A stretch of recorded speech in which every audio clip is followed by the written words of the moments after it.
This channel does not promote any violent, harmful, or illegal activities. All content provided by this channel is meant for an educational purpose only.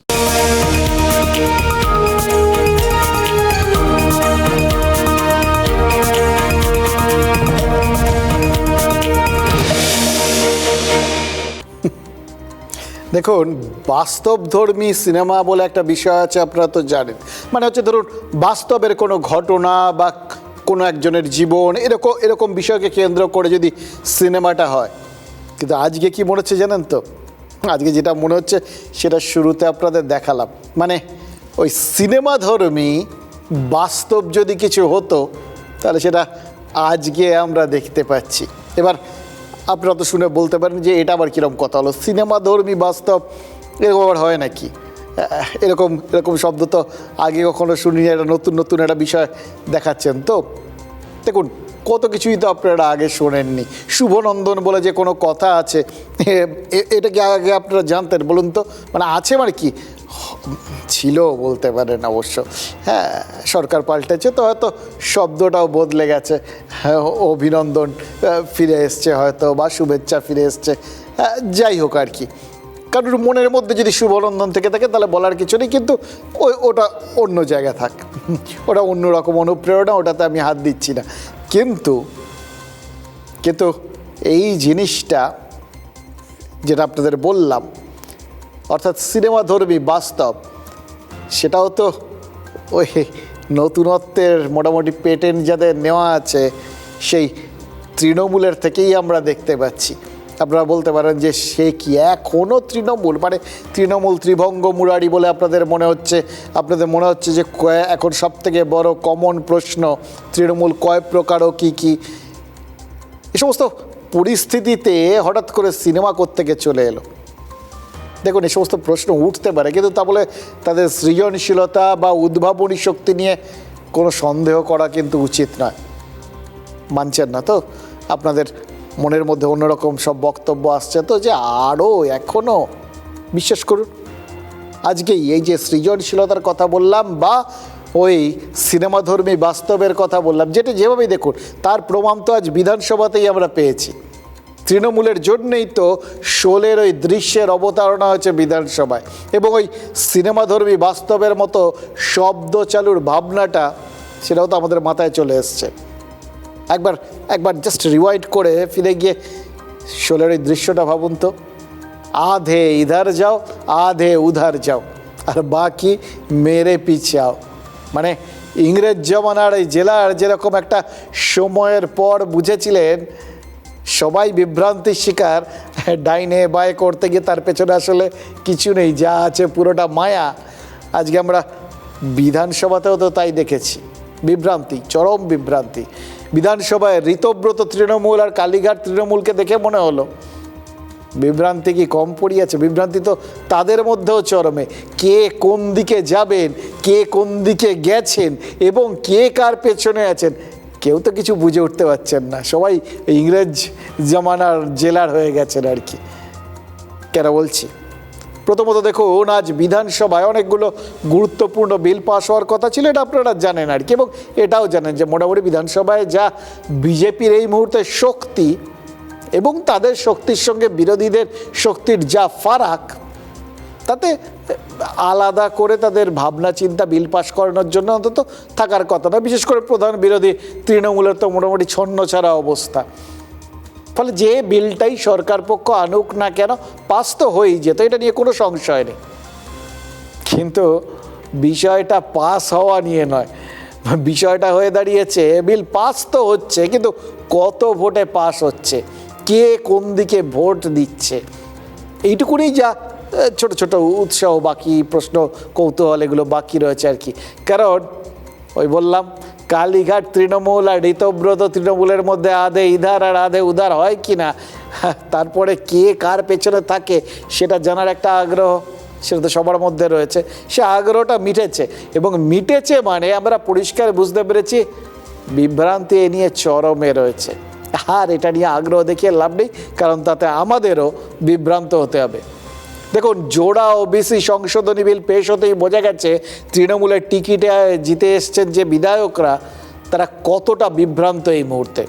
OBC বিলটা পেশ হতেই ভোটাভুটি চেয়েছিলেন নওশাদ সিদ্দিকী, এটা স্বাভাবিক একটা নিয়ম, তিনি চেয়েছেন ভোট হবে।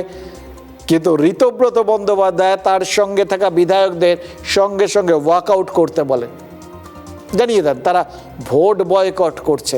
এবার এই ভোট বয়কটের কি মানে, কেন এটা আসলে পরোক্ষে সমর্থন জানানো কিনা, সেটা নিয়ে অনেক রকম প্রশ্ন সবার মনের মধ্যে থাকতে পারে, সেগুলো আর তুলছি না। তার কারণ এগুলো তোলা মানে হচ্ছে আরও বেশি বিভ্রান্তি বাড়ানো, এবং এই বিভ্রান্তি তো রয়েছে।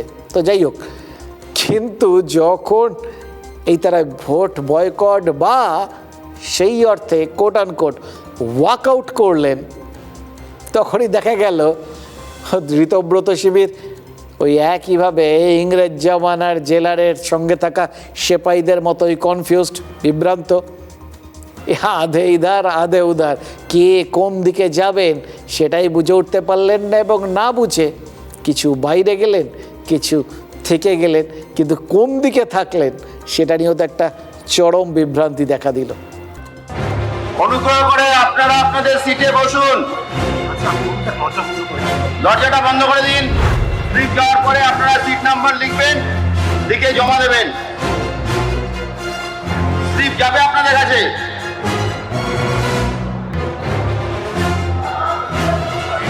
প্লিজ বসুন।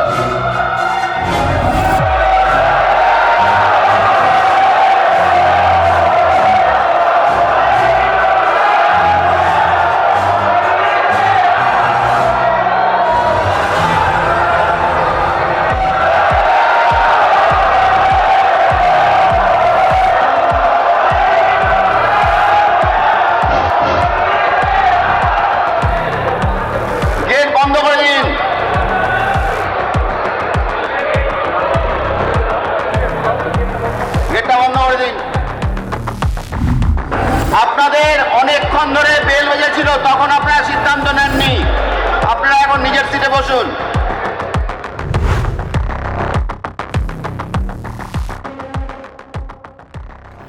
দেখুন, যে কথাটা এই দৃশ্যটা দেখার পরে না বললেই নয়, সেটা কি বলুন তো? প্রথমত ঋতব্রত তৃণমূল যখন ওই ওবিসি বিলের ওপর ভোটাভুটি বয়কটের সিদ্ধান্ত নিয়ে ওয়াকআউট করলো, তখন তো তাদের সঙ্গে থাকা সমস্ত বিধায়কেরই ওয়াকআউট করার কথা ছিল। কিন্তু নজর তো কাড়লেন একজন, যিনি এই ভোটটার আগের থেকে ভোটের পর তার শপথ নেওয়ার দিনে বা তার পরবর্তী ক্ষেত্রেও একদম চরম মূর্তিমান বিভ্রান্তি হয়ে রয়ে গেছেন আমাদের সামনে। তার নাম বায়রন বিশ্বাস।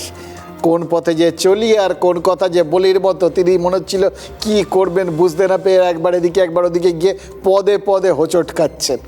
দেখলেন তো বিধানসভার লাইভ টেলিকাস্টে, আমরা তো সেটা দেখলাম। এবং বায়রনকে ইন্টালির বিধায়ক সন্দীপন সাহা ডাকছেন, এটাও তো দেখলাম, বেরিয়ে যাওয়ার জন্য বারবার বলছেন দেখলাম।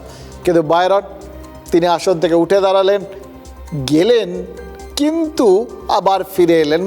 যেতে পারি কিন্তু কেন যাব বলে বসে পড়লেন নিজের জায়গায়, ওয়াকআউটটা করলেন না।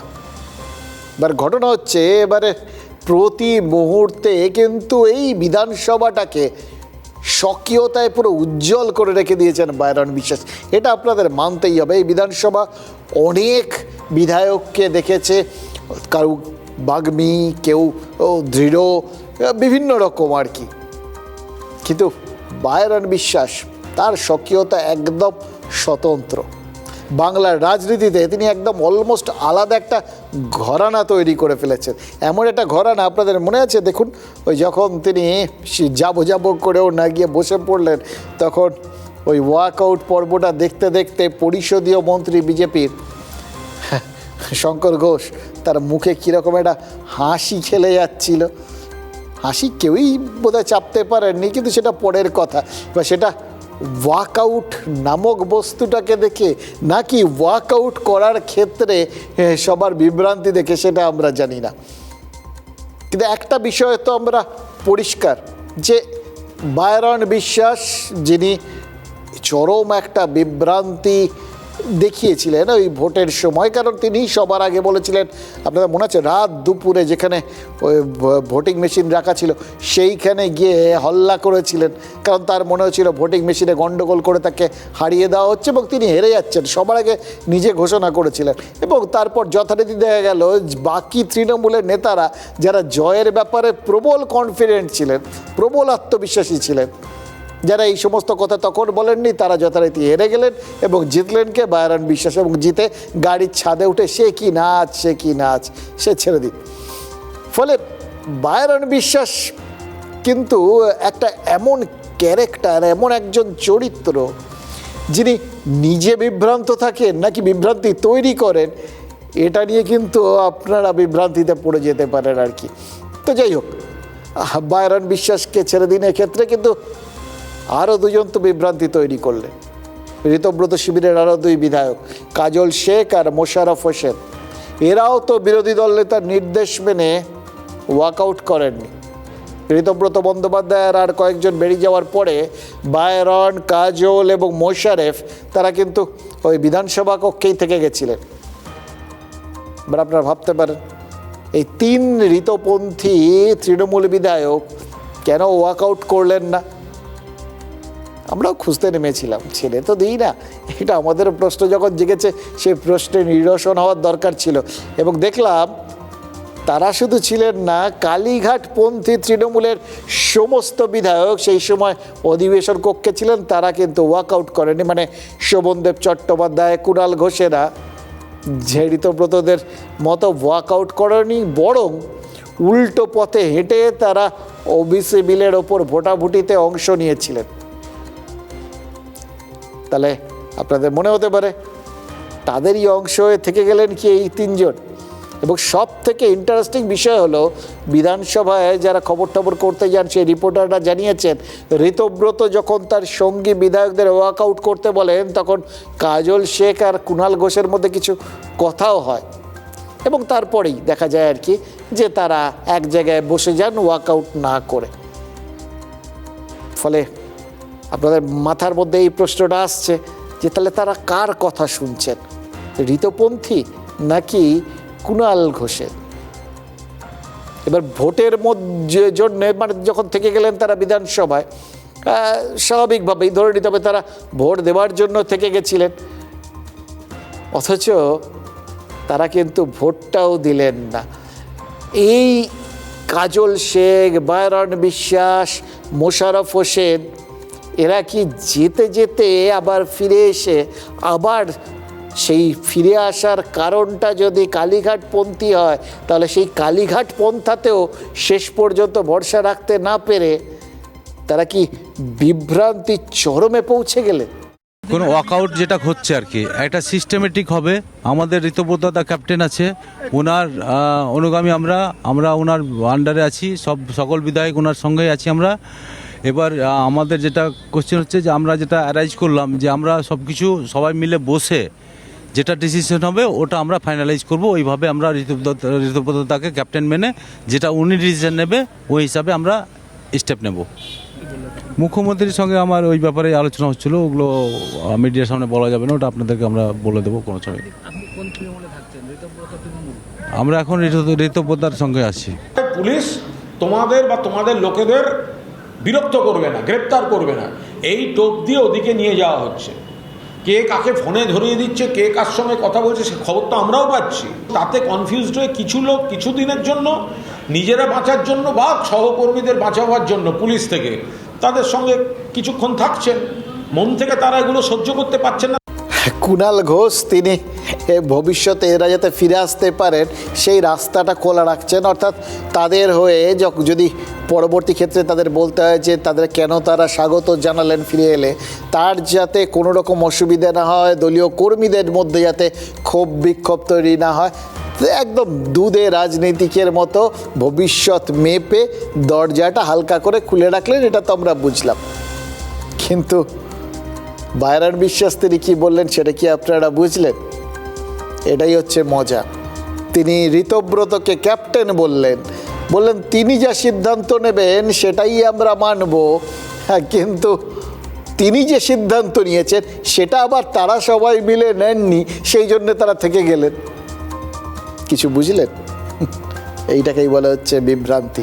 এবার এটা ইচ্ছাকৃত না ঘটনাচক্রে, আপনারা বুঝুন। এবার দেখুন, এই বিভ্রান্তির তো কোনো শেষ নেই।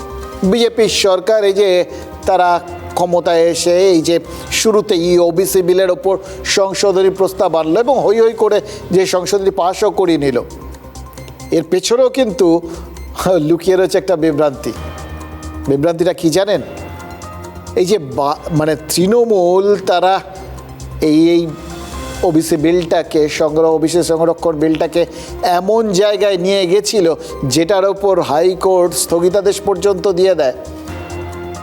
সেটা নিয়ে যে আসলে তারা ওই মুসলিম সম্প্রদায়ের জন্য কিছু করেনি, সেখানে যে তারা আসলে বিভ্রান্তি করেছিল, সেটাই তো আজকে আরেকবার পরিষ্কার হয়ে গেল। একটু আপনাদের বুঝিয়ে বলি।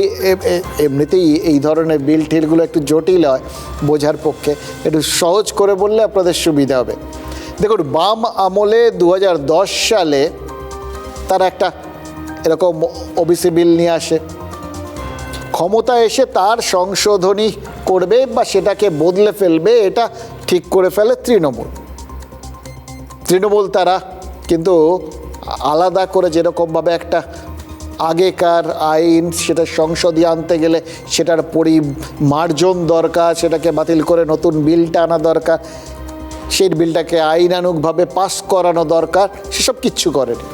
শুধুমাত্র একটা গেজেট বিজ্ঞপ্তি প্রকাশ করে দেয় এবং এই ধরনের বিজ্ঞপ্তি প্রকাশের পর মানে যেটাতে তারা বেশ কিছু নতুন সম্প্রদায়কে গোটা বিষয়টার মধ্যে ঢুকিয়ে নেয় আর কি, জনগোষ্ঠীকে। এবার এই কাজগুলো এগুলো নর্মালি করার আগে কিন্তু একটা সমীক্ষা দরকার। আর্থিকভাবে কে পিছিয়ে, কার সামাজিক অবস্থান কেমন, এই সমস্ত দেখে তারপর এই ধরনের তালিকায় কাদের তালিকাভুক্ত করা হবে সেটাকেই স্থির করার নিয়ম। এসব কিচ্ছু করেনি তৃণমূল। তারা শুধুমাত্র মানে আইনটাকেও আলাদা করে আইনানুগভাবে আগের আইনটাকে যে বাতিল করে নতুন করে করতে হবে সেসবও কিচ্ছু করেনি। শুধু একটা গেজেট নোটিফিকেশন করে ওবিসির তালিকায় মুসলিমদের একটা বড় অংশকে ঢুকিয়ে ফেলার ব্যবস্থা করে নেয়। কোনো রকম বিধি না মেনে, কোনো রকম আইনানুগ কোনো কিছু না করে সব মিলিয়ে 113টি গোষ্ঠীকে ওবিসি তালিকায় অন্তর্ভুক্ত করবে বলে ঠিক করে। ব্যাস, আইন না মানলে, পুরোটা মানে নিয়ম মেনে না করলে যা হওয়ার তাই হয়। গোটা ব্যাপারটা নিয়ে প্রশ্ন উঠে যায় এবং শেষ পর্যন্ত এটা নিয়ে স্থগিতাদেশ আসে আদালত থেকে। আদালত তো দেবেই, কিন্তু আমরা এই গোটা ব্যাপারটার মধ্যে বিভ্রান্তি এই জন্যে বলছিলাম যে তারপর এই যে এখন সংশোধনীটা এনেছে, গোটা বিষয়টাকে নতুন করে করা হয়েছে বিজেপি আমলে, এটাকে তৃণমূলের বিধায়করা বলছেন কি এটা আসলে ওই ধর্মের কারণে, ধর্মীয় কারণেই রদবদল করা হলো। তারা কি করেছিলেন? তারা যদি সত্যিই মুসলিমদের উন্নয়ন চাইতেন এবং তাদের আইনানুগভাবে সংরক্ষণ বা সুযোগ সুবিধা যা কিছু যেটা তাদের মনে হচ্ছিল সেটা দেবেন, ঠিক করতেন, তাহলে সেই অনুযায়ী আইনটা পাশ করাতেন, সেই অনুযায়ী নিয়মকানুন মেনে পাশ করাতেন গোটা ব্যাপারটাকে, তাহলে তো আর এই বিভ্রান্তের কোনো জায়গা থাকতো না। কিন্তু সেটা না করে তারা আসলে দেখাতে চেয়েছিলেন যে আমরা তোমাদের সঙ্গে আছি। আসলে সেটা নয়, গোটা ব্যাপারটা আইওয়াস ছিল। হাইকোর্ট 5 লক্ষ ওবিসি সার্টিফিকেট বাতিল করে দেওয়ায় এই তাদের যে আসলে লক্ষ্যটা শুধুই জাস্ট ওই চোখের সামনে ব্যাপারটাকে তুলে ধরা ছিল, আসলে তারা মনে মনে মুসলিমদের জন্য বিশেষ কিছু করতে চাননি, এটা পরিষ্কার হয়ে যায়। আজ রাজ্য সরকার যে বিল বিধানসভায় পাশ করাতে পারলো, সেই বিল পাস হওয়ার ফলে বাম আমলের পর তৃণমূলের আমলে যে 113টা গোষ্ঠী ওবিসিতে অন্তর্ভুক্ত হয়েছিল, সেই গোষ্ঠীগুলো যেমন বাদ পড়লো, তেমনি তৃণমূল যে রাজ্য রাজনীতিতে মুসলিম তোষণের চেষ্টা করছিল, শুধু পুরোটাই আইওয়াস ছিল, সেই ধারণাটাও পোক্ত হলো। পড়ে রইল নামমাত্র বিরোধিতার জায়গাটা। এবার সেটা তো ভোটাভুটি হলে কোনোভাবেই দাঁড়াবে না, এটা বুঝতেই পারছেন। আজ ওবিসি বিলের পক্ষে বিধানসভায় ভোট পড়েছে 186 জন বিধায়কের, আর বিপক্ষে 17 জনের ভোট পড়েছে। 6 জন বিধায়ক ভোটদানে বিরত থেকেছে। এবার দেখুন, এমনিতেই বিজেপির বিধায়ক সংখ্যা 208, ফলে বিলের পক্ষে আরও বেশি ভোট পড়লেও অবাক হওয়ার কিছু ছিল না। বিপক্ষে নওশাদ সিদ্দিকী, সিপিএমের মোস্তাফিজুর রহমান, 2 জন কংগ্রেস বিধায়কেরা যে ভোট দেবেন এটা স্বাভাবিক ছিল। তো সঙ্গে সঙ্গে কালীঘাটপন্থী তৃণমূলের বিধায়করা ভোট দিয়েছেন। এটাতে কি হলো? এটাতে একটা বিরোধিতা সেটা নথিভুক্ত হলো। এবার ভাবুন, এইটুকুনি বিরোধিতা না থাকলে গণতন্ত্রটাকে কি আর গণতন্ত্র বলে মনে হয়? এইগুলোকে রাজনৈতিক উদ্দেশ্যে ব্যবহার করতে গিয়ে আজকে দাঁড়িয়ে সংখ্যালঘু সম্প্রদায়ের উন্নয়নের নামে বারবার সংখ্যালঘু সম্প্রদায়ের সাথে প্রতারণা করা হয়েছে। সেই ওবিসি ক্যাটাগরিতে যা সরকার নির্ধারিত ছিল সেইখানে দাঁড়িয়ে অনেক ছেলে মেয়েরা তারা কিন্তু কর্মরত আছে। এই সদনে হচ্ছে যে বলতে চাই যেন তারা কোনো ধরনের কোনো অসুবিধার মধ্যে হচ্ছে যে না পড়ে, সেটা দেখেই হচ্ছে যে আমাদের আগামী দিনের সিদ্ধান্ত গ্রহণ করা উচিত। আইনকে মান্যতা দিয়ে সার্ভে করে সায়েন্টিফিক ওয়েতে জাত ধর্ম বর্ণ ঊর্ধ্বে গিয়ে সে হিন্দু ওবিসি হতে পারে, মুসলিম ওবিসি হতে পারে, খ্রিস্টান ওবিসি হতে পারে, যে কেউ হতে পারে, তাদেরকে ইনক্লুড করা হোক। তা না করে তড়িঘড়ি অলরেডি যেটা সুপ্রিম কোর্টে মামলা চলছে এখনো শেষ হয়নি, এখানে অ্যামেন্ডমেন্ট নিয়ে এসে তাদেরকে বার করে দেওয়ার কোনো একটা জায়গায় চক্রান্ত বলে আমরা দেখছি। যারা বলছেন যে একটা সম্প্রদায়কে টার্গেট করে বাদ দেওয়া হচ্ছে, তাহলে পূর্বতন সরকারও তো একটা টার্গেটকেই আপনারা বলতে চাইছেন। তাহলে তখন কেন বলেননি আপনারা যে শুধুমাত্র 113টা সম্প্রদায়ের মধ্যে যে রাজ্যে সংখ্যাগরিষ্ঠ অংশ রয়েছে ওবিসির তাদেরকে শুধুমাত্র 8টা আর আপনারা 105টা নিলেন? তখন কিন্তু আপনারা বলেননি, তখনও তো আপনারা রাজনৈতিক স্বার্থ চরিতার্থ করতেই বিল এনেছিলেন। সুতরাং কোন জায়গায় বিভ্রান্তি আপনারা বুঝতে পারছেন, লক্ষ্যটাও বুঝতে পারছেন। বিভ্রান্তি সেই বিভ্রান্তি যেটা রাজনৈতিক দলগুলো শুধু ভোট পাওয়ার লক্ষ্যে তৈরি করে, সাধারণ মানুষের উন্নয়নের স্বার্থে নয়। এই গাজর ঝোলানো, এই তোষণ, ভোটের স্বার্থে তোষণ, এটাই তো এতদিন ধরে চলে এসছে, সেটা আজকে প্রতিপদে সামনে চলে আসছে। এবার মুশকিল হচ্ছে যাদের সেটা করার, সেই বিভ্রান্তি তৈরি করার, তারা তো করে দিয়েছে। এবার যখনই সেই বিভ্রান্তিটা, সেটা যত নিয়ম বিরুদ্ধই হোক না কেন, যদি সেটা সংশোধন করতে যায়, তখন তো কিছু লোকের মনে হবে যে না, এটা আমাদের সঙ্গে কি তাহলে অবিচার হচ্ছে। সোজা কথায় সংখ্যালঘুরা ভাবতেই পারেন আজকে সেই প্রসঙ্গগুলো উঠছে যে তাদের কি বাদ দেওয়া হচ্ছে কোনো নির্দিষ্ট উদ্দেশ্যে, অথচ তাদের যে আসলে উদ্দেশ্য নিয়েই ঢোকানো হয়েছিল, এবং সেটা যে আইনানুগভাবে নয়, সেটা যে সম্পূর্ণরূপে আইন মেনে তাদের জন্য কিছু করার লক্ষ্যে নয়, সেটাও পরিষ্কার। এইভাবেই রাজনীতি সাধারণ মানুষকে নিয়ে ছেলে খেলা করে, জানেন তো। বিধানসভায় এবারের এই বাজেট অধিবেশনে সব থেকে বেশি বিভ্রান্তি যদি কিছু নিয়ে তৈরি হয়, তার পেছনে তৃণমূল তাহলে নিজেদের অবদানটা অস্বীকার করতে পারে কি? আপনাদের মনে আছে গত সপ্তাহে কুণাল ঘোষ ওই মুখ্যমন্ত্রীর বক্তব্যের মাঝে উঠে দাঁড়িয়ে প্রশ্ন করেছিলেন যে তাদের বিরুদ্ধে সই জালের তদন্ত হচ্ছে, এটা তো খুব ভালো কথা, কিন্তু তা বলে যারা ঋতব্রত বন্দ্যোপাধ্যায়ের সঙ্গে আছেন অথচ বিভিন্ন অভিযোগে অভিযুক্ত, তাদের যেন ছাড়া না হয়।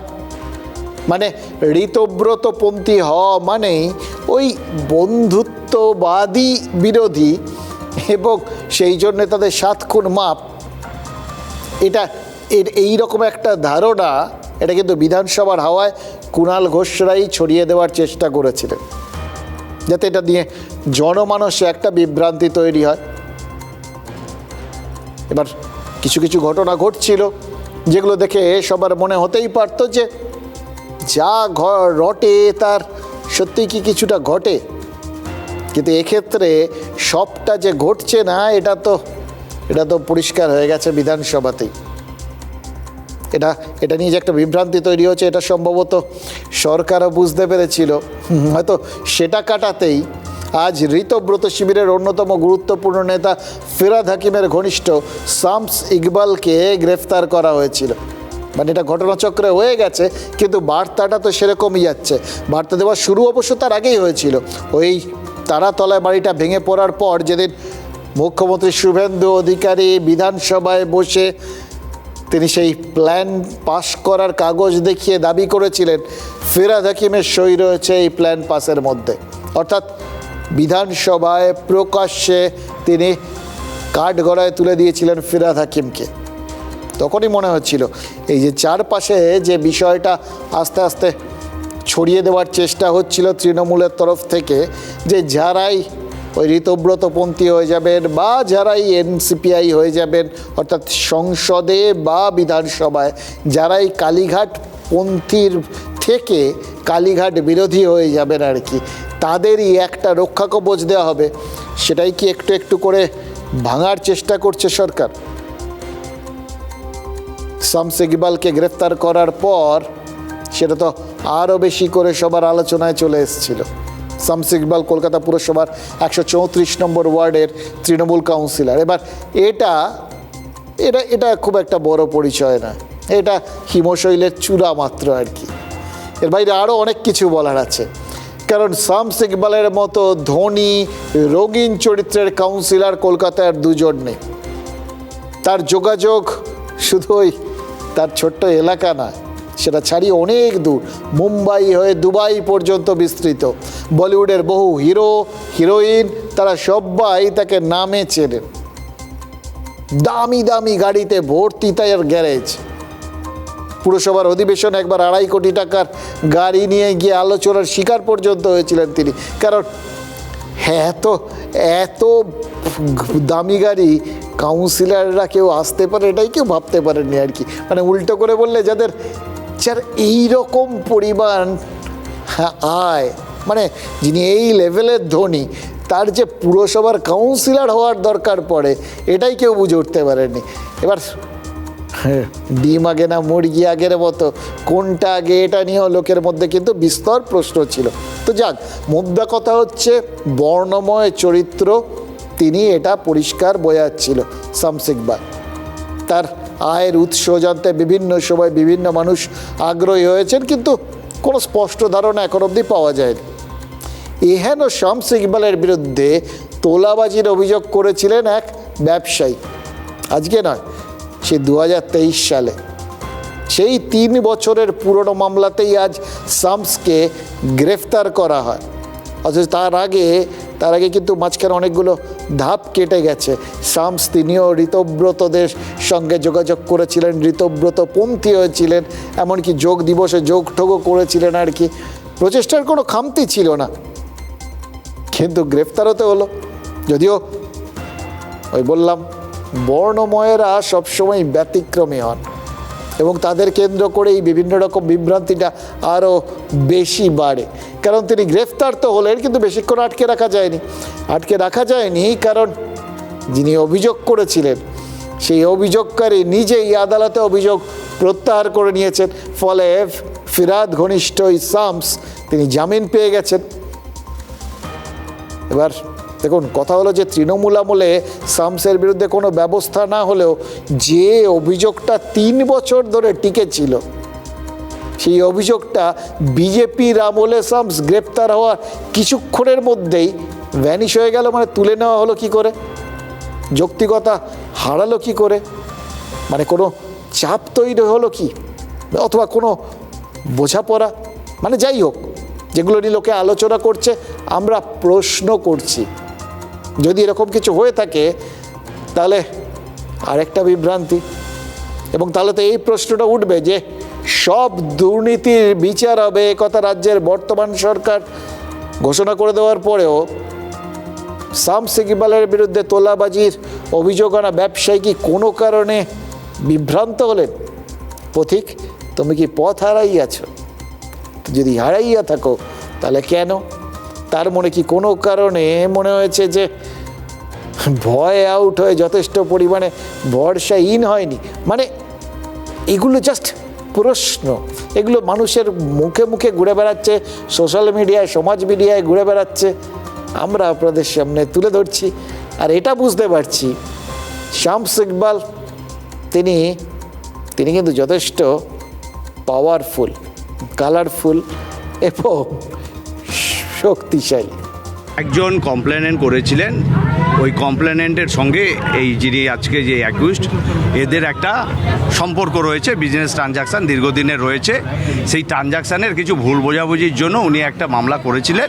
আজকে সেটা তাদের দুপক্ষ, যেহেতু তারা দীর্ঘদিনের দুজনেরই খুব বিজনেস ট্রানজাকশানের দুপক্ষই, তাই আজকে ওনারা বসে আবার ওদের কম্প্রোমাইজ করে।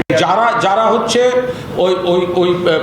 ওদিকে থাকছে, যারা তৃণমূলের সঙ্গে দূরত্ব বাড়াচ্ছে, তাদেরকে পুলিশ হয় ধরছে না, নইলে তাড়াতাড়ি বেল করে দিচ্ছে। এত লাখ টাকার নাকি তার অভিযোগ, তার সঙ্গে সঙ্গে দিনের দিন বেল হয়ে গেল। হতেই পারে, আমি কোর্টের রায় নিয়ে আমি কিছু বলছি না, কিন্তু যারা মমতা বন্দ্যোপাধ্যায়ের সঙ্গে থাকছেন বা ওদের সঙ্গে যাচ্ছেন না বা আত্মসমর্পণ করছেন না, তাদের আর বেল হচ্ছে না। তাদের মামলার পর মামলা, পিসির পর পিসি, জেসির পর জেসি। ওই যে স্লোগান ছিল না, বাঁচতে চাই বিজেপি তাই, সেইটা এইখানে এই বালিশ তৃণমূলের ওপর ইমপ্লিমেন্ট হচ্ছে। বাঁচতে চাই বিজেপি তাই, অবৈধ সম্পত্তি আছে, বাঁচতে চাই বিজেপি তাই, 80 থেকে 90টা বেআইনি কনস্ট্রাকশন, বাঁচতে চাই বিজেপি তাই। দেখুন, শামস ইকবালের আইনজীবী যেটুকুনি বলছেন সেটুকু থেকেই কি যাবতীয় কিছু পরিষ্কার হয়ে যাচ্ছে, নাকি এক্ষেত্রেও খানিকটা কনফিউশন থেকে যাচ্ছে? শুনলেন তো, অভিযুক্ত এবং অভিযোগকারী দুজনের মধ্যে একটা ব্যবসায়িক সম্পর্ক ছিল, ফলে লেনদেন কিছু থাকতেই পারে, লেনদেন টাকা পয়সার ব্যাপার, যখন তখন ভুল বোঝাবুঝিও হতে পারে, এটুকুনি একদম জলের মতো পরিষ্কার। শুধু একটা ছোট্ট জিনিস বোঝা গেল না, যদি ঘটনাচক্রে একটা ছোট্ট ভুল বোঝাবুঝি হয়েও থাকে, সেই ভুল বোঝাবুঝিটা মিটতে 3 বছর লেগে গেল, এতদিন ধরে মেটাতে পারেননি। আর মেটালেন তো মেটালেন একদম দিনের দিনে, সঙ্গে সঙ্গে। এগুলো কাকতালীয়, কিন্তু বিভ্রান্তি তৈরি করার পক্ষে যথেষ্ট। কারণ 8 ঘন্টার মধ্যে শামস ইকবাল এই জামিন পেয়ে যে বেরিয়ে এলেন, এটা দেখে কারোর কিন্তু মনে হতে পারে যেটা কি ম্যাজিক। মুখ্যমন্ত্রী কিন্তু আজকেও বুঝিয়ে দিয়েছেন তিনি এক যাত্রায় পৃথক ফলে বিশ্বাস করেন না। একই অভিযোগে কেউ গ্রেপ্তার হবেন আর কেউ হবেন না, এটা তার পছন্দ নয়। তারাতলায় গুদাম ভেঙে এতগুলো মানুষ যে মারা গেলেন, তাদের মৃত্যুর পেছনে পুরসভার আধিকারিক, পুরসভার প্রাক্তন মেয়র ফিরহাদ হাকিমের প্রাক্তন ওএসডি ওই কালীচরণ বন্দ্যোপাধ্যায়ের ভূমিকা রয়েছে বলে তো অভিযোগ উঠেছে। এবং ফিরহাদের এক ঘনিষ্ঠ শামস ইকবাল জামিন পেলেও পুরসভায় প্রভাব খাটিয়ে বেআইনি নকশা পাশ করানোয় অভিযুক্ত কালীর জামিন তো এখনও হয়নি। এবং তাকে কেন্দ্র করে ফিরহাদ হাকিমের বিরুদ্ধে তৈরি হওয়া রাজনৈতিক বিতর্কের অবসানও হয়নি। হতে পারে তাহলে যে গোটা বিষয়টা, মানে যদি সেটাই এক যাত্রায় পৃথক ফল না হওয়ার হয়, যদি গোটা বিষয়টাই ঘেরা হয়, মানে একজন থেকে আরেকজনে পৌঁছানোর বিষয় হয়, এবং আরও সুনির্দিষ্ট করে বললে যেহেতু ফিরহাদ হাকিমের কথা মুখ্যমন্ত্রী নিজে বিধানসভায় বলেছিলেন, তার সই দেখিয়েছিলেন, উনি প্ল্যান পাস করাতে তার সই রয়েছে, তাহলে এই কালীবাবুর থেকে তো এখনও, কালীবাবু যেহেতু ছাড়া পাননি, ফলে তার থেকে তো এখনও ফিরহাদ হাকিম অবধি পৌঁছানোর একটা সম্ভাবনা, রাস্তা খোলা আছে। এটাই কি পরিষ্কার করে দিয়ে দেওয়ার চেষ্টা হচ্ছে যে বিষয়টা ওই যেরকমভাবে কুণাল ঘোষরা ব্যাখ্যা করার চেষ্টা করছেন সেরকম নয়, ওটা আসলে বিভ্রান্তি ছড়ানোর চেষ্টা। ফিরহাদ হাকিম ঋতব্রত তৃণমূলে যাওয়ার পর কল্যাণ বন্দ্যোপাধ্যায় থেকে কুণাল ঘোষ, এরা তো প্রত্যেকেই ঠাড়ে ঠুড়ে যখনই সুযোগ পেয়েছেন ফিরহাদ হাকিমকে অস্বস্তিতে ফেলেছেন। এই যে কালীচরণ, তাকে গ্রেফতার করা হলো, তারপরে তো কল্যাণ বন্দ্যোপাধ্যায় বলেছিলেন যে কালী গ্রেফতার হলে দোয়াত আর কলমকে কেন গ্রেফতার করা হবে না। এবার এগুলো সবই যে একটা বিভ্রান্তির সৃষ্টি করতে পারে সেটা মুখ্যমন্ত্রী বুঝেছিলেন, আর সেজন্যই সম্ভবত আজ বিধানসভায় তিনি তার উত্তর দিয়েছেন। দেখুন কার সই আছে, প্রাক্তন মহানাগরিকের। আমি সেই কারণে বলেছিলাম যে যদি দোষের হয় তো তাহলে আপনি অ্যারেস্ট করুন। বলছেন আপনি প্রাক্তন মেয়রের নাম বলেছেন, বিকেল 5টার মধ্যে গ্রেফতার করতে হবে, তাই নাকি? তাহলে আপনি এখানে চলে আসুন। আপনাদের তো আনেনই লোক, যাকে তোলার তুলেছি। শুধু কালীকে ধরলে হবে? কালী রাখার জন্য দোয়াতটা তো দরকার, যে দোয়াতে কালী এতদিন ছিল, তাই তো? দোয়াতটাকেও নিয়ে আসুন, আর সঙ্গে পেনটাকে ধরে নিয়ে আসুন। পেন না হলে কালি দিয়ে আপনি লিখবেন কি করে নতুন করে ইতিহাস, মাননীয় মুখ্যমন্ত্রী? আরেকজন বলছেন কালি তো গেছে, দোয়াত আর পেন যায়নি কেন? আরে পেন যদি ফিরে রাখিব হয় তাহলে দোয়াতটার নাম মমতা ব্যানার্জি, তাহলে কালির সঙ্গে যদি পেনও যায় তাহলে দোয়াতকেও যেতে হবে, একসঙ্গে সবাইকে যেতে হবে। কিন্তু এই সরকার প্রমাণ ছাড়া কিছু করবে না। জোগাড় করছি, এভিডেন্স থাকলে কাউকেই ছাড়বো না, নিশ্চিন্ত থাকবে। দেখলেন তো, এই হচ্ছে রাজনীতি। কল্যাণ বন্দ্যোপাধ্যায় তিনি একটা জায়গা পর্যন্ত পৌঁছে একটা নো এন্ট্রি বোর্ড লাগিয়ে দিয়ে একটা বিভ্রান্তি তৈরি করার চেষ্টা করেছিলেন।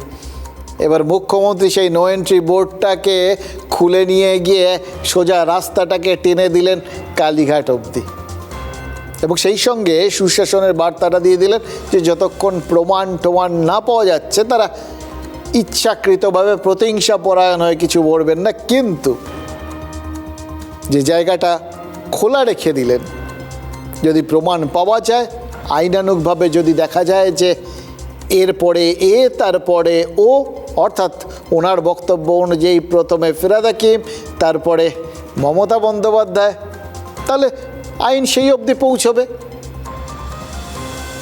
কলমের বিরুদ্ধে ব্যবস্থা নিলে দোয়াতের বিরুদ্ধেও যে ব্যবস্থা নেওয়া হবে বা উচিত, সেটা কিন্তু স্পষ্টভাবে বলে গেলেন মুখ্যমন্ত্রী।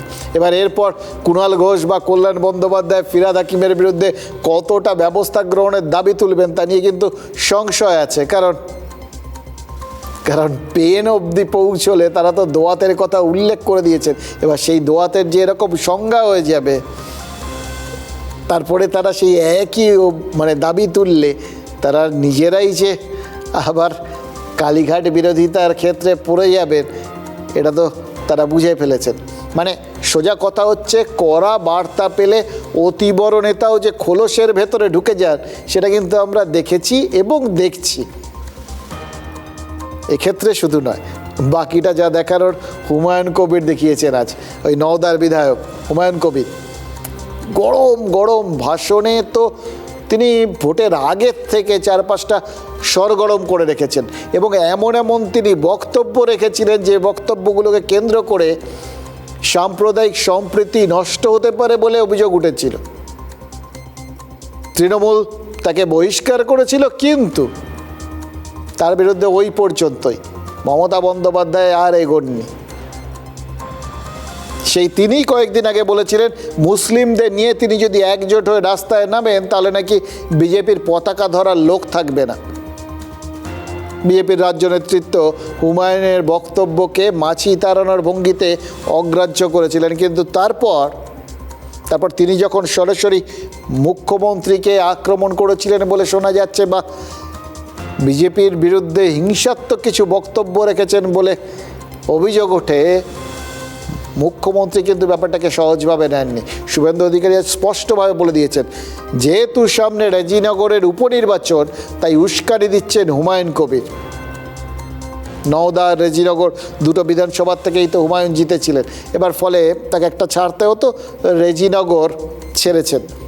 শুভেন্দু অধিকারী ছাড়া সেই অর্থে একমাত্র তিনি দুটো আলাদা বিধানসভা কেন্দ্র থেকে প্রতিদ্বন্দ্বিতা করেছেন এবং জয় পেয়েছেন। এবার শুভেন্দু অধিকারীও তো নন্দীগ্রাম ছেড়েছেন, তিনিও রেজিনগরটা ছেড়েছেন। হুমায়ুন কবির এই আসনে তিনি তার ছেলেকে দাঁড় করাবেন বলে শোনা যাচ্ছে।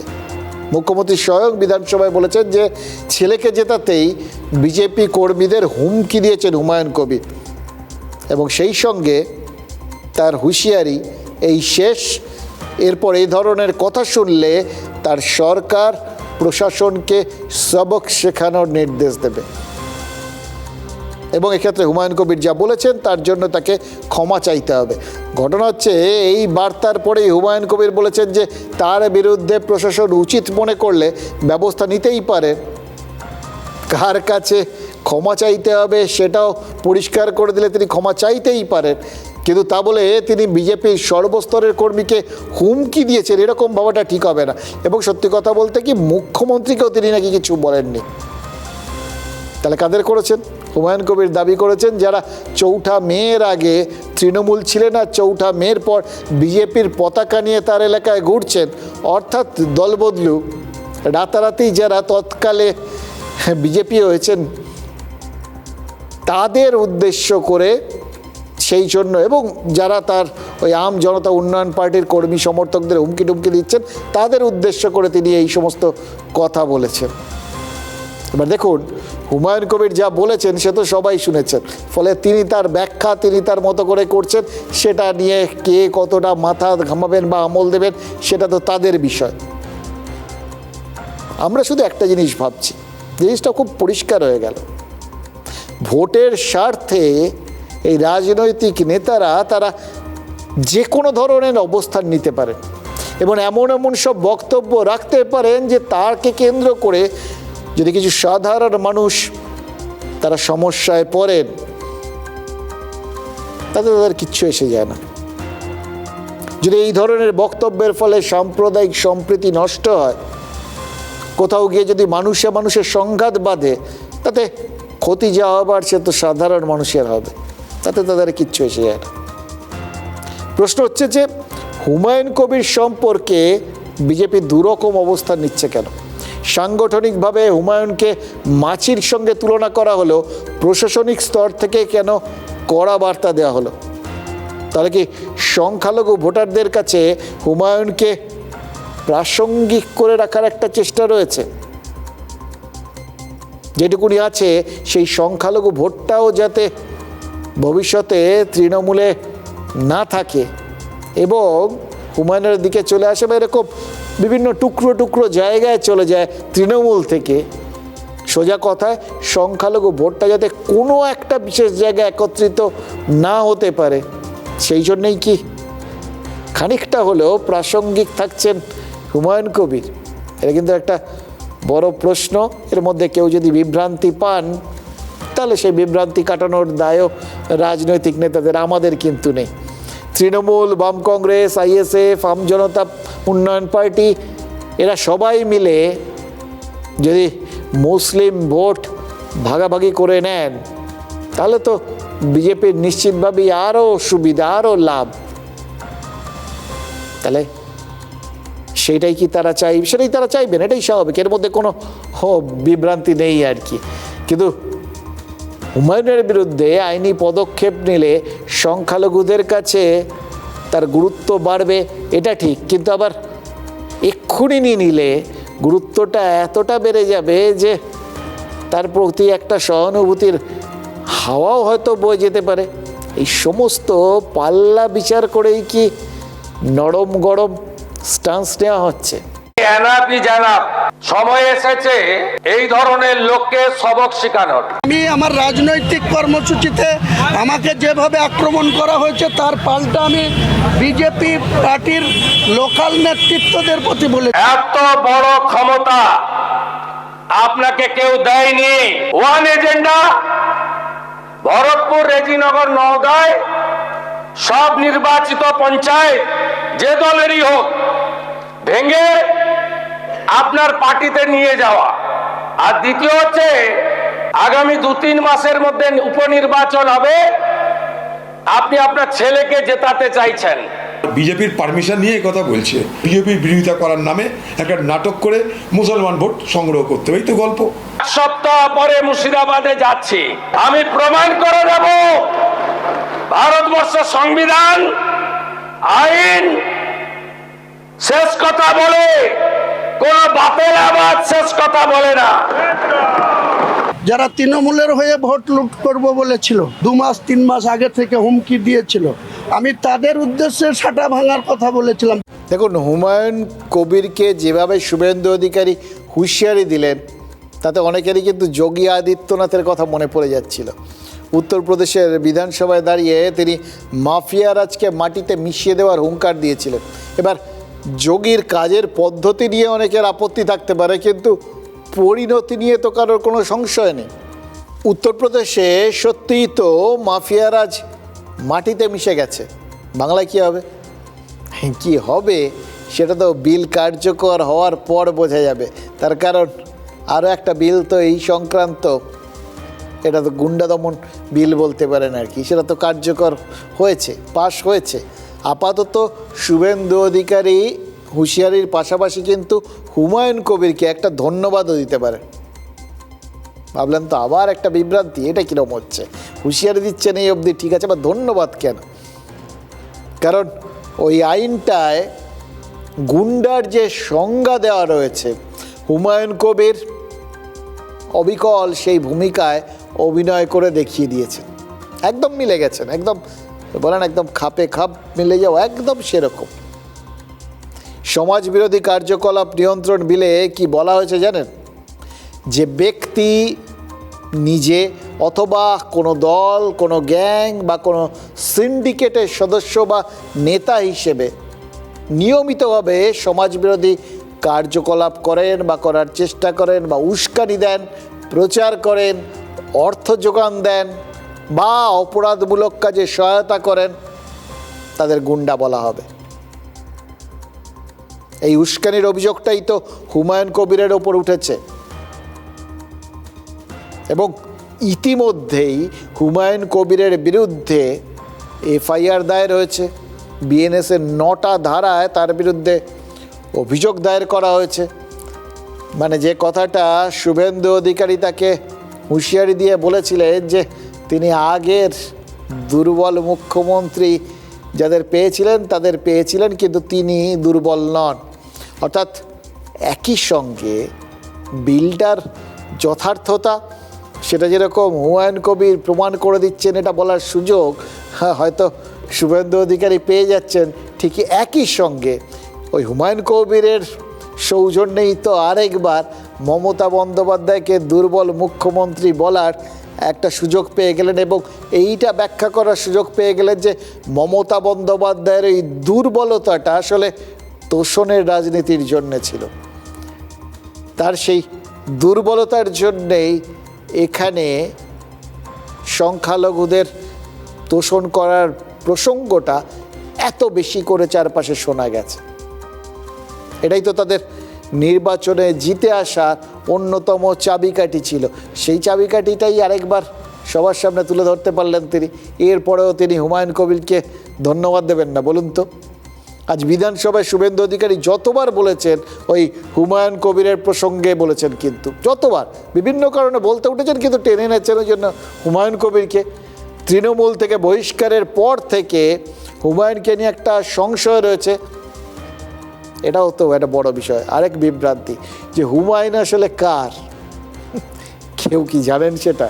মানে সোজা কথায় হুমায়ুন নিজের নাক কেটে কার যাত্রাভঙ্গ করছেন অথবা আদৌ করেছেন কি না, সেটা নিয়েই তো একটা বিরাট বড় বিভ্রান্তি রয়েছে। বিজেপি তৃণমূল দুপক্ষেরই দাবি ছিল হুমায়ুন বিরোধী পক্ষের স্বার্থ রক্ষা করেছেন, আর আজ বিধানসভায় দাঁড়িয়ে শুভেন্দু অধিকারী স্পষ্ট করে দিয়েছেন যে আসলে কোন রাজনৈতিক স্বার্থে হুমায়ুন কবির এই দায়িত্বজ্ঞানহীন মন্তব্য করছেন। অর্থাৎ কারোর জন্যে নয়, তিনি নিজের জন্য এই যাবতীয় মন্তব্যগুলো করছেন, ভোটে জেতার স্বার্থে মন্তব্য করছেন। রাজনৈতিক নেতারা বহু ক্ষেত্রে এই ভোটে জেতার জন্য যে দায়িত্বজ্ঞানহীন হয়ে ওঠেন এবং উস্কানিমূলক আচরণ করেন, সেটা হুমায়ুন প্রতিপন্ন করে দিয়েছেন, প্রমাণ করে দিয়েছেন এবং একই সঙ্গে দায়িত্ব নিয়ে এই বিলটাকে, গুন্ডা দমন বিলটাকে প্রাসঙ্গিক করে দিয়েছেন। একটি নির্দিষ্ট সম্প্রদায় চাইলে হিন্দু সম্প্রদায়ের 12টা বাজাতে 1 সেকেন্ডেরও কম সময় লাগবে।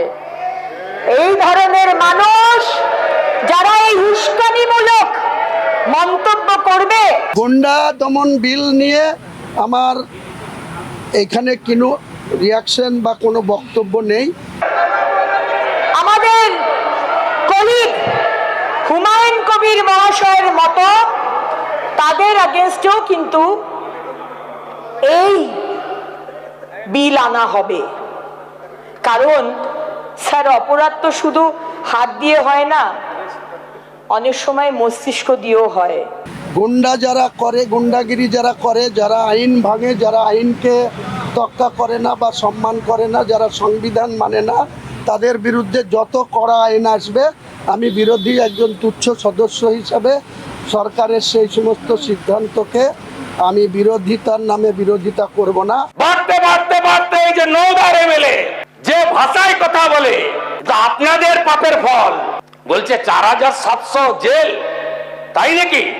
আপনাকে কেমন সবক শিখাতে হয় এই সরকারের মুখ্যমন্ত্রী শেখাবে। আচরণ ভদ্র করুন, ভাষা সংযত করুন।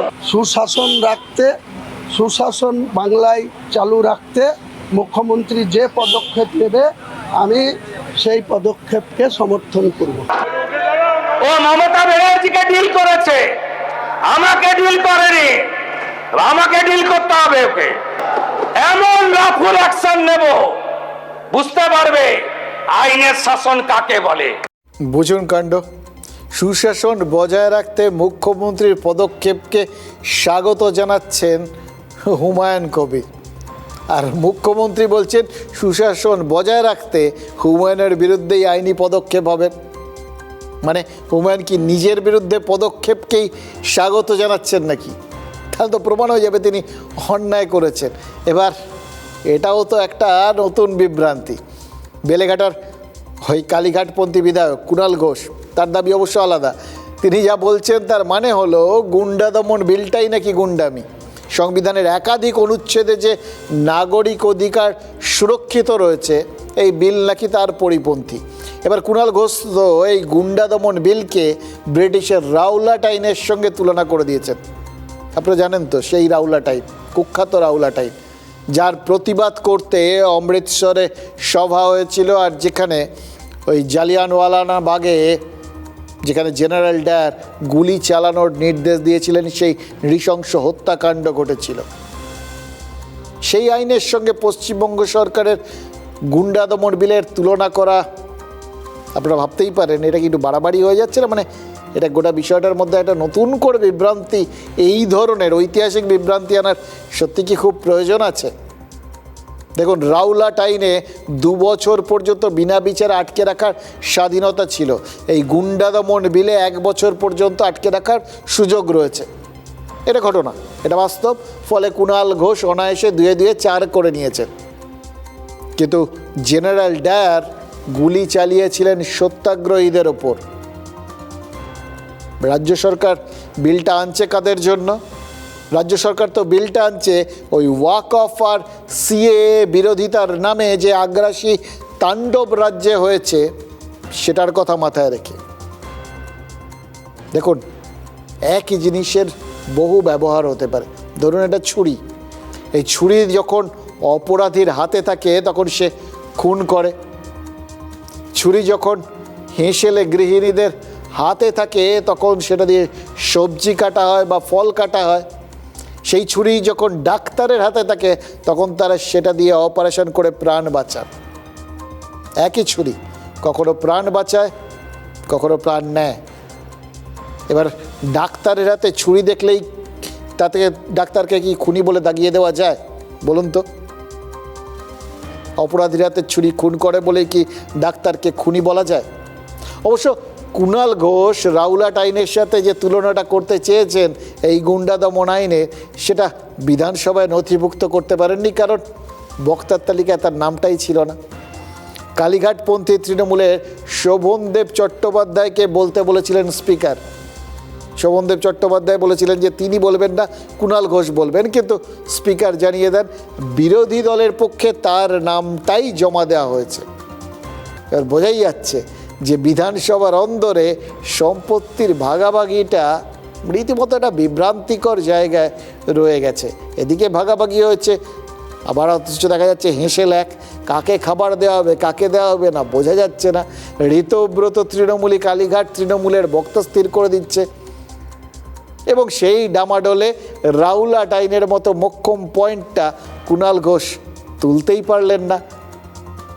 আবার দেখুন, বিল পাশের ক্ষেত্রে কিন্তু দেখা গেল কোথাও গিয়ে কালীঘাট আর ঋতব্রতে খিচুড়ি হয়ে গেছে। মানে গুন্ডা দমন বিলের বিরুদ্ধে ভোট দিয়েছেন মোট 41 জন। এই 41 জনের মধ্যে ধরে নিচ্ছি নওশাদ, বাম আর কংগ্রেস মিলিয়ে 4 জন আছে। হুমায়ুন ভোটদানে বিরত ছিলেন। ভাবুন, এত কথা বলে স্বাগত জানিয়ে তিনি নিজেই ভোটটা দেন। আরও 19 জন ছিলেন না, তারা বাইরেই ছিলেন। বাদ বাকি 37 জন বিলের বিপক্ষে ভোট দিয়েছেন। তার মানে অঙ্কের হিসেবেই কালীঘাট আর ঋতব্রত তৃণমূল এক হয়ে এই বিলের বিরুদ্ধে ভোট দিয়েছে। এবার এটাই কি বলবেন, বৈচিত্র্যের মধ্যে ঐক্য হয়ে গেল নাকি? নাকি গুন্ডা দমন বিল তাদের বিরুদ্ধেই প্রয়োগ হতে পারে বলে কোনো কোনো বিধায়ক আশঙ্কা করছেন? সেই এর ক্ষেত্রে ওই আগের ক্ষেত্রে তখন তারা ওয়াকআউট করেছিলেন, কারণ তখন তাদের মনে হচ্ছিল এতে বিধায়কদের ব্যক্তিগত ক্ষতির কোনো জায়গা নেই। ওই সমস্ত সংরক্ষণ ও সমস্ত ধার খুব একটা আমাদের বিধায়করা ধারেন না আর কি। কিন্তু এই আইনের যদি আদর্শ উদাহরণ হুমায়ুন কবির হয়ে যেতে পারেন, তিনি তো বিধায়ক, ফলে এই একইভাবে এটা অন্য আর কারোর বিরুদ্ধেও তো প্রযুক্ত হতে পারে। এটাই কি তারা ভেবেছিলেন? এক্ষেত্রে নিজেদের গায়ে ছেঁকা পড়বে ভেবেই কি কেউ ভোটটা দিয়ে দিয়েছেন? মুখ্যমন্ত্রী অবশ্য আশ্বস্ত করেছেন যে রাজনৈতিক প্রতিহিংসার জন্য এই আইনের অপপ্রয়োগ করা হবে না, কিন্তু ধরেই নেওয়া যেতে পারে কেউ ভেবেছিলেন ও না চলে বিশ্বাস নেই, সুতরাং তার আগে নিজেদের মধ্যে যেটুকুনি পারা যায় নিজেদের মতো করে নেওয়াটাই ভালো। রাজ্যপালের ভাষণের উপর যদি 5 ঘন্টা আলোচনা হয়, তাহলে এই ভয়ঙ্কর বিল, রাওলাট আইনের মতো বিল, যাকে তাকে যখন ইচ্ছা যে কেউ পুলিশ তুলে নিতে পারে, কারণ না দেখেই তুলতে পারে, আটকে রাখতে পারে, সেটা নিয়ে আলোচনা হবে না। আর বিরোধী দলনেতা বলে যিনি বসে আছেন বা স্পিকার যাকে বসিয়েছেন, সে এগ্রি করে এলো বিয়ে কমিটিতে, পাস করিয়ে দেন। ভদ্রলোক যারা আছে তাদের উপরে প্রয়োগ হবে না। সমর বাবু, আপনি আবেদন করুন সবাইকে, এই আইন আপনার জন্য নয়। আমরা কোনো ভদ্রলোকের বিরুদ্ধে প্রয়োগ করব না। কিন্তু সন্দেশখালীর বেতাজ বাদশা, জীবনতলার খুনি, যখন যে দল আসে সেই দলে চলে আসে। এনআইএ তোলার আগে আমাকে 4 বার মেসেজ করেছে, ক্ষমা কি করবেন না? আমি ক্ষমা করার কেউ নই। পুষ্পা বলেছিল ঝুঁকে গানে। সংবিধানের আর্টিকেল 14, 19, 20/3, 21, 22 এগুলোকে ধ্বংস করে দেওয়া হয়েছে। ভাবতে পারেন, কাউকে আটকে রাখতে গেলে কোর্ট লাগবে না, কোর্টে প্রডিউস করতে হবে না, বাড়ির লোক সঙ্গে সঙ্গে জানতে পারবে না, আপনি উকিল দিতে পারবেন না। সবাই মিলে পাস করুন গুন্ডা মুক্ত বাংলা, গুন্ডা মুক্ত বাংলা, একটাকে ছাড়া হবে না। শুধু বিরোধিতা করার জন্য ওঠেনি, বাংলার গণতান্ত্রিক আত্মাকে রক্ষা করার জন্য। শক্তি আর ভয়ের মধ্যে গুলিয়ে ফেলবেন না। একটা আত্মবিশ্বাসী সরকার গোপন তালিকা বা বিনা বিচারে আটকের মতো পদক্ষেপের প্রয়োজন হয় না। এই সরকার আইনের শাসন প্রতিষ্ঠা করেছে, এটাকে ধরে রাখবে, অন্যায় করবে না। এই আইন কারোর ক্ষেত্রেই রাজনৈতিক প্রতিহিংসার ইনস্ট্রুমেন্ট হিসেবে ব্যবহার হবে না। On the floor of the August house আমি এটা কমিট করে সবার সমর্থনে ঐতিহাসিক বিল অনুমোদিত হবে এবং কার্যকর হবে।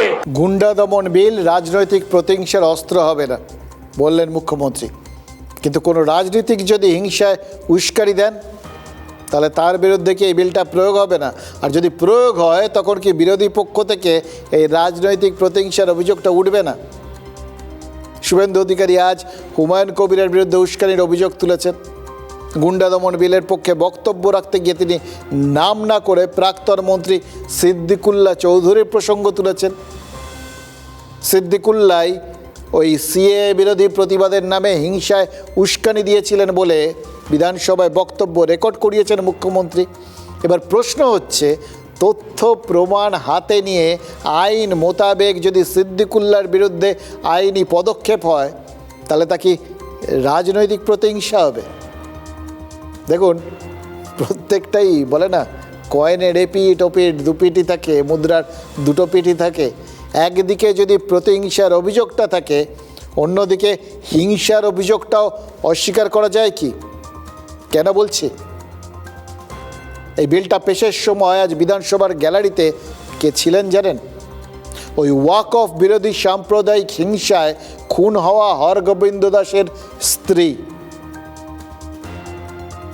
হরগোবিন্দ এবং তার ছেলে চন্দন হিংসার শিকার হয়েছিলেন।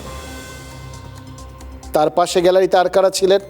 আরও কয়েকজন হতভাগ্য যাদের পরিবারের লোকেরা হিংসার শিকার হয়েছিলেন। ওয়াকফ বিরোধী হিংসায় হরগোবিন্দ দাস আর চন্দন দাসকে কুপিয়ে মারা হলো। তখনও তো তথাকথিত সংবিধান সম্মত সব আইন, সব কিছু ছিল, যেগুলো কুণাল ঘোষ দেখাচ্ছিলেন, সব কিছু ছিল। তারা দুজন মানুষ মারা গেলেন কেন? অপরাধী আর অভিযুক্তের অধিকারের কথা খুব জোর গলায় বলা হচ্ছে। জাফরাবাদের গ্রামে বাড়ির সামনে যে হরগোবিন্দ আর চন্দন দাসের কুপনো দেহটা পড়েছিল, তাদের বাঁচার অধিকারটা কে সুনিশ্চিত করবে? প্রত্যেকটা জেলায় এরকম অনেক পরিবার বিচারের অপেক্ষায় বসে রয়েছে। কোনো পরিবার সাম্প্রদায়িক হিংসার শিকার, তো কোনো পরিবার রাজনৈতিক হিংসার শিকার। তারা যদি আজকে সবাই সুবিচারের দাবি করেন, সত্যি কথা বলতে কি তারা তো করছেন, সেক্ষেত্রে এই আইনটাকে কোন চোখে দেখা হবে?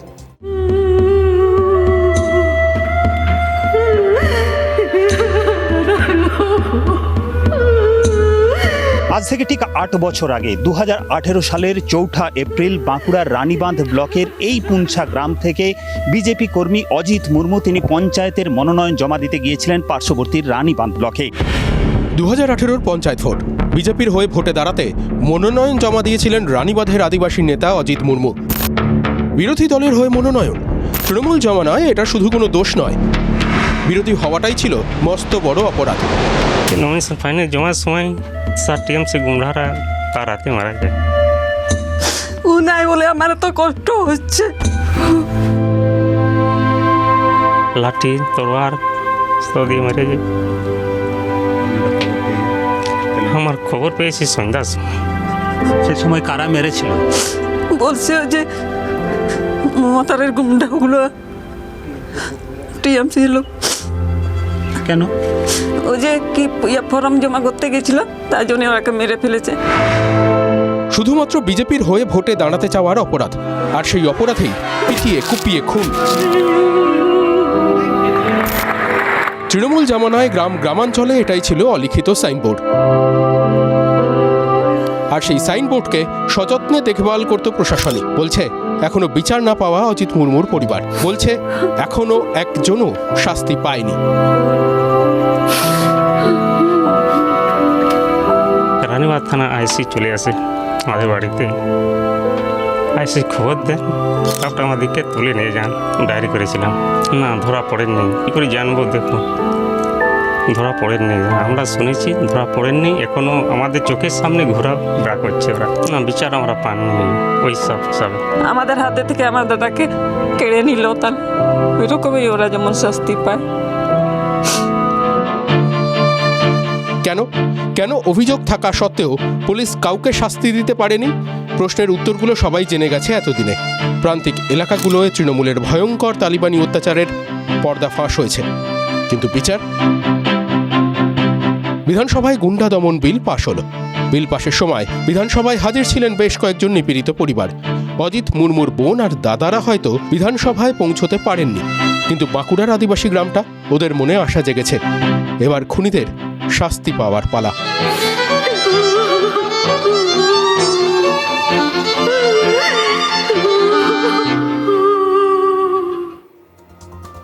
চোখের জলের হয় না কোনো রং, তাই নানা রঙের ছবি আছে আঁকা। দেখুন, চোখের জল না গেরুয়া, না সবুজ, না লাল, না নীল সাদা, তাই প্রয়োজনীয়তাটা অন্যরকম। আইনের অপপ্রয়োগের ভয়টা নিয়ে বেশিই কাটাছেঁড়া হচ্ছে, কিন্তু আইনের প্রয়োজনটা, ওটা নিয়ে কেউ ভাবছে না।